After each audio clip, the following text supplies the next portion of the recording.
During the 3 months of armed clashes in the Donbas region, the Kiev authorities have not been able to quell the uprising of the People's Militia. Inept command, thousands of dead soldiers, and a critical shortage of funding does not give the Kiev regime any hope of winning. Kiev's appeals to NATO for military assistance were ignored. So far, the conflict in the east of Ukraine looks local, and the attempt to provoke Russia into a war with Ukraine did not work. The next attempt from Kiev was the shooting down by the Ukrainian military of a civilian aircraft. The responsibility for this terrible tragedy, even without having started an investigation, was put upon Russia, which supports the People's Militia. Such a crime was necessary for the Kiev regime to make this conflict international and to show the whole world that the People's Militia are the international terrorists. The exposure of this fabrication by the SBU fake militias negotiation, as well as the hard facts provided by the Russian General Staff, proved the involvement of the Ukrainian army in the plane crash. This provocative murder was carried out under the orders of Kiev and the American Special Services in order to draw NATO into a war with Russia.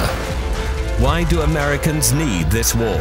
For improving their economic position, just as they did in the First and the Second World Wars. The accusation of Russian aggression allows countries to impose sanctions on it, freeze assets of the Russian structures, causing the write-off of hundreds of billions of dollars, and ease the heavy debt burden of the United States.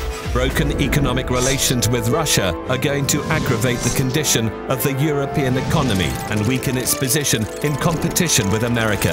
The destabilization of the banking system will encourage the capital outflows into the United States to maintain the dollar pyramid. The retraction of the European countries into a war with Russia is going to strengthen their political dependence on America, which will lead to decisions favorable to the United States rather than the EU. Thanks to this war, the American military-industrial complex will get many orders. The US economy will flourish.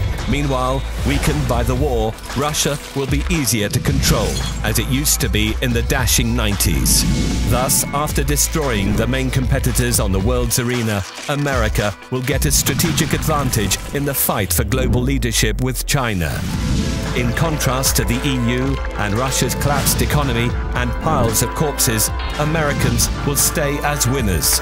The war on foreign grounds is what has saved the economy of the United States more than once. It's safe to say that Ukraine will not stop the genocide of the Russian population, and their provocations will become even more horrifying. Sooner or later, Russian troops will enter the territory of Ukraine.